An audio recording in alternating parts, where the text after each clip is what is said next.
Okay, so you know that saying that like 99% of people lose money when they invest? It's kind of scary, right? Yeah. But today we're going to like really figure out why that happens. Yeah, So you can be in that 1% that actually succeeds. exactly. We've got some really interesting sources here that break down 5 key reasons. Uh-huh. And I got to say, some of this is pretty surprising. Yeah, it's really not about shaming anymore. Right. It's about giving you the knowledge to make better decisions. Yeah. We're going to look at like lack of education, the dangers of fear and greed. Uh-huh. What happens when you follow the herd? How bad risk management can hurt you, Yeah. and what patience is so important. Okay. I'm already intrigued. Yeah. So let's start with education or the lack of it. Okay. I feel like we've all like been tempted to buy a hot stock, Oh, yeah. especially with all the social media hype these Very days. sure. But, our sources say that without understanding the basic, it's like playing with fire. It's true. Investing is not gambling. It's not about picking the next big winner based on, what everyone's talking about. Right. It takes knowledge, strategy, and a long-term outlook. Yeah. You got to understand what you're buying, how to evaluate it, Uh-huh. and what the risks are. That makes total sense. Yeah. But here's where I get tripped up. Even when I think I understand something, Uh-huh. emotions like take over, Yeah, totally. It's like my brain knows better. Yeah. But then fear or greed, creeps in and I'm making like impulsive decisions. That is so common.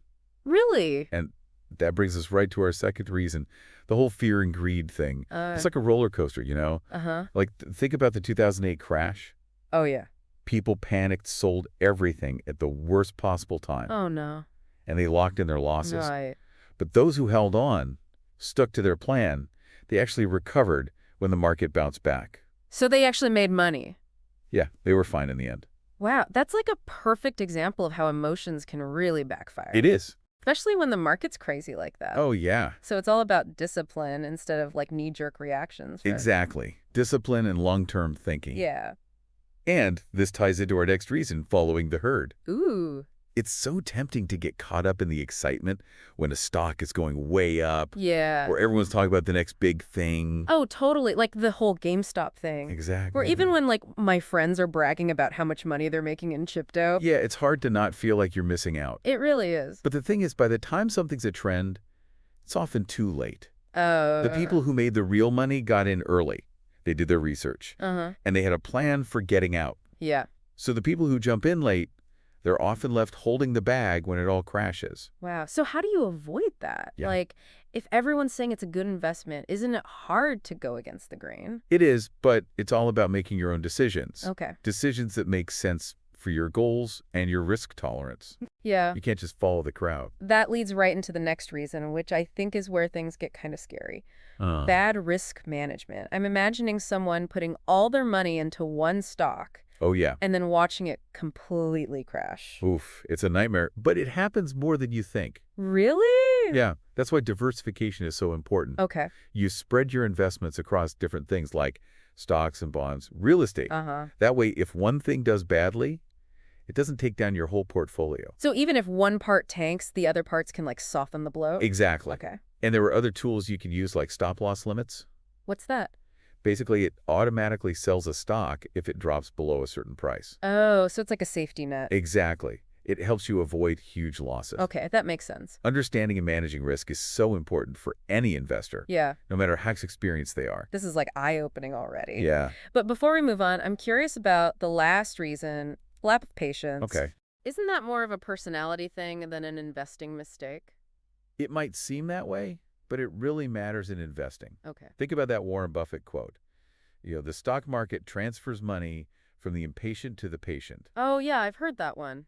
Building real wealth takes time. Uh-huh. It's about thinking long-term and riding out the ups and downs. So chasing those quick wins and trying to time the market, that's basically a losing game. It's way more like buying a lottery ticket than making a smart investment. Wow. And this leads to an important question. What are your investment goals and timelines?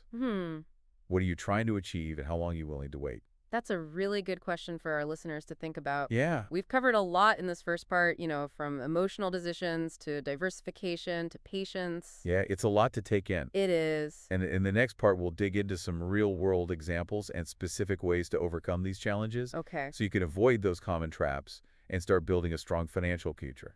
Welcome back. I feel like we kind of just scratched the surface of those 5 reasons why people lose money Yeah, investing. for sure. Now I really want to dig into some real-world examples and strategies for Yeah. actually like avoiding those pitfalls. Where do we even start? Well, we started with language education. Right. And I think we should talk more about that. Okay.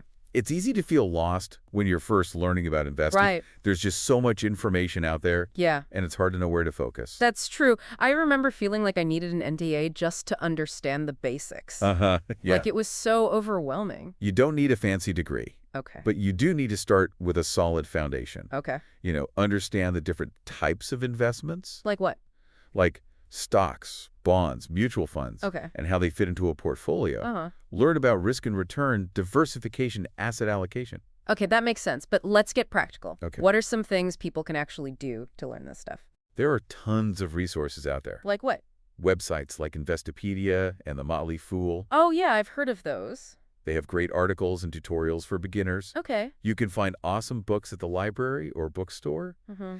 And don't forget about courses and workshops. Oh, yeah, good point. There are lots of affordable options online and in person. It's about like taking that first step Yeah. and committing to learning, right? Exactly. The more you learn, the more confident you'll be making those decisions. Makes sense. And that can help you avoid those emotional mistakes we talked about. Oh, yeah, speaking of emotions, you mentioned fear and greed. Right. How do we actually fight those feelings when they like inevitably come up? It's totally normal to feel scared when the market's down Yeah, and greedy when it's up. right. But having an investment plan can make a huge difference. Oh, okay. Your plan should outline your goals, your risk tolerance, and your time horizon. So instead of freaking out every time the market moves, I can look at my plan. Yep. And make sure my actions are like matching my long-term goals. Exactly. Remember, the market goes up and down. It's a cycle. Yeah. Downswings are normal. Right. You got to think long-term and be disciplined. Okay. That's how you ride out the rough times and come out ahead. But what about that urge to follow the herd? Yeah. How do you resist jumping on the bandwagon, Look- especially when everyone else seems to be making money? It's all about thinking for yourself and doing your research. Right. Don't just blindly follow the crowd. Right. Instead, really research any investment. So like what does that look like?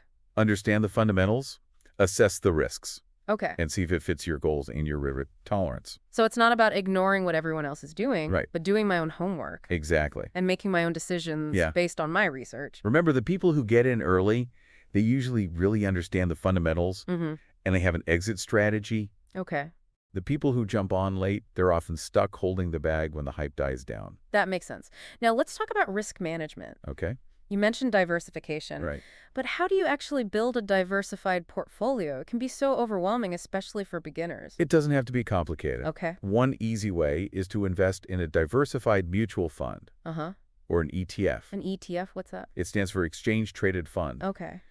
These funds pool money from a bunch of investors to buy a bunch of different assets. Uh-huh. So you get instant diversification. So instead of picking stocks and managing them myself, Right. I can basically let a pro do it. Exactly. These funds spread your risk across hundreds or even thousands of securities. Wow. So if one company tanks, it doesn't hurt you as much. That's a great option, especially for people who are just starting out It is. or who don't have a lot of time. Yeah, But what about managing risk for individual stocks? that's where stop-loss orders are helpful. What are those? It's an instruction you give your broker Okay. to automatically sell a stock if it drops below a certain price. So it's like a safety net to like limit my losses. Exactly. Stop-loss orders help you avoid that trap of holding on to a loser for too long. Oh, They yeah. take the emotion out and make sure you sell before it gets too bad. That's a great way to manage risk, It is. especially when the market's moving fast. Yeah, things can change quickly. But even with all these strategies, you still need patience. Absolutely. Building real wealth takes time, Yeah. and trying to time the market or chase those quick wins can really hurt you in the long run, We talked about that Warren Buffett quote. right? The stock market transfers money from the impatient to the patient. Exactly. That really stuck with me. It's a good one. But how do we actually develop that patience? Yeah. Like in a world that's all about instant gratification. It starts with setting realistic expectations. Okay. You got to understand that investing is a marathon, not a sprint. Oh, I like that. There will be times when things are crazy and uncertain. Right. There will be times when your investments go down, Yeah. and that's okay. Really? It's part of the process. Okay. It's about trusting the process and sticking to your plan even when things are tough. So it's about riding out the bumps. Exactly. If you have a solid plan and stay disciplined and focus on the long term, you're much more likely to reach your goals. So just stay focused on the long game. Remember, time in the market beats timing the market. This is so helpful. Good. But I'm guessing there are even more strategies and tips. Oh, yeah, for sure. For staying motivated and on track. Definitely in the final part of our deep dive. Okay. We'll explore some more strategies to stay motivated and adapt to the ever-changing financial world. Okay, welcome back. So we've talked about a lot in this deep dive, like Yeah. why so many people struggle with investing. Right. But now I'm really interested in the how. Yeah. Like, how do we actually put all this into practice and stay on track? Okay. Staying motivated can be tough. Life happens. Exactly. Priorities change. Yeah. It's easy to lose sight of those long-term goals. Yeah, it is. What's the secret? One thing that really works is visualization. Visualization. Yeah. Take some time to actually picture yourself achieving your goals. Mm-hmm. Whether it's buying a house, retiring comfortably, Yeah. or leaving money for your family. Right. Creating that image can be really powerful, Yeah. especially when things get tough. So it's like making a vision board for my money. Exactly. I love that. And here's another tip. Break down those big goals into smaller ones, Okay. like little milestones. Right. Reaching those smaller goals gives you a sense of accomplishment, Uh-huh.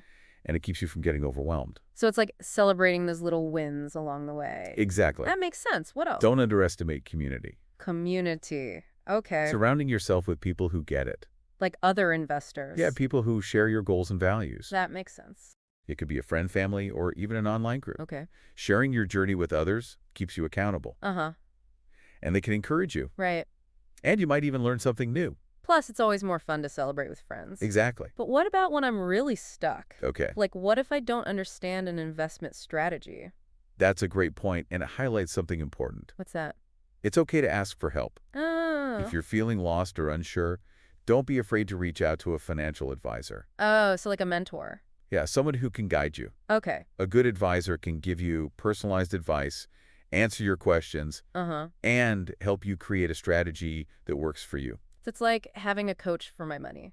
Exactly. Like that, but staying informed is important too, right? Definitely, the markets are always changing. Yeah, they are. It's not a set it and forget it thing. Right. You need to keep learning and stay up to date. So be proactive, basically. Yeah, read the news, listen to podcasts. Like this one. Exactly. The 10 webinars, keep learning. Okay. The more you know, the better decisions you'll make. This has been so helpful. Good. I'm glad. We went from understanding why people struggle Right. to actually learning how to build a strong financial foundation. It all comes down to this: investing doesn't have to be a losing game. Right. Avoid the common traps. Think long-term. Keep learning. Uh-huh. And ask for help when you need it. And take control of your financial future. Exactly. So for everyone listening, here's a final thought. Okay. Imagine what your life could be like if you started investing today. Yeah. With knowledge, patience, and a plan. What would your future look like? That's a great question. The power is in your hands. Start learning, start planning, and start investing. You won't regret it. And that's a wrap on this deep dive into investing. Thanks for listening. And remember, the journey to financial freedom starts with a single step. Film